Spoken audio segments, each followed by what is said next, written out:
உங்கள் தந்தி ஒன் தொலைக்காட்சியில் கருடா தினமும் காலை 6 மணிக்கு காண தவறாதீர்கள். புஷ்பா 2 சிறப்பு காட்சி கூட்ட நெரிசலில் சிக்கி பெண் உயிரிழந்த விவகாரத்தில் கைது செய்யப்பட்ட அல்லு அர்ஜுன் ஜாமீனில் உள்ளார்.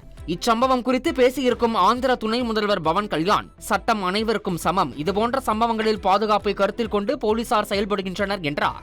இறந்தவரின் குடும்பத்தை அல்லு அர்ஜுன் முன்னரே சந்தித்திருக்கலாம் என்ற பவன் கல்யாண், தெலங்கானா காங்கிரஸ் முதல்வர் ரேவந்த் ரெட்டியை ஒரு சிறந்த தலைவர் என பாராட்டியுள்ளார்.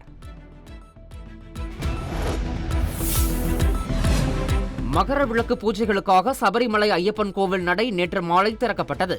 மண்டல பூஜைகளுக்கு பிறகு டிசம்பர் 26ஆம் தேதி இரவு 10 மணிக்கு ஹரிவராசனம் பாடப்பட்டு நடை அடைக்கப்பட்டது. 4 நாட்களுக்கு பிறகு சன்னிதானத்தின் நடை மகர விளக்கு பூஜைகளுக்காக நேற்று மாலை திறக்கப்பட்டுள்ளது.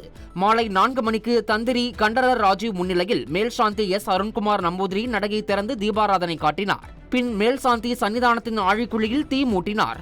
அதன் பின் பக்தர்கள் 18வது படியேற அனுமதிக்கப்பட்டு ஐயப்பனை தரிசனம் செய்து வருகின்றனர். ஜனவரி 14ஆம் தேதி மகர விளக்கு பூஜையும் மகர ஜோதி தரிசனமும் நடைபெறுகிறது.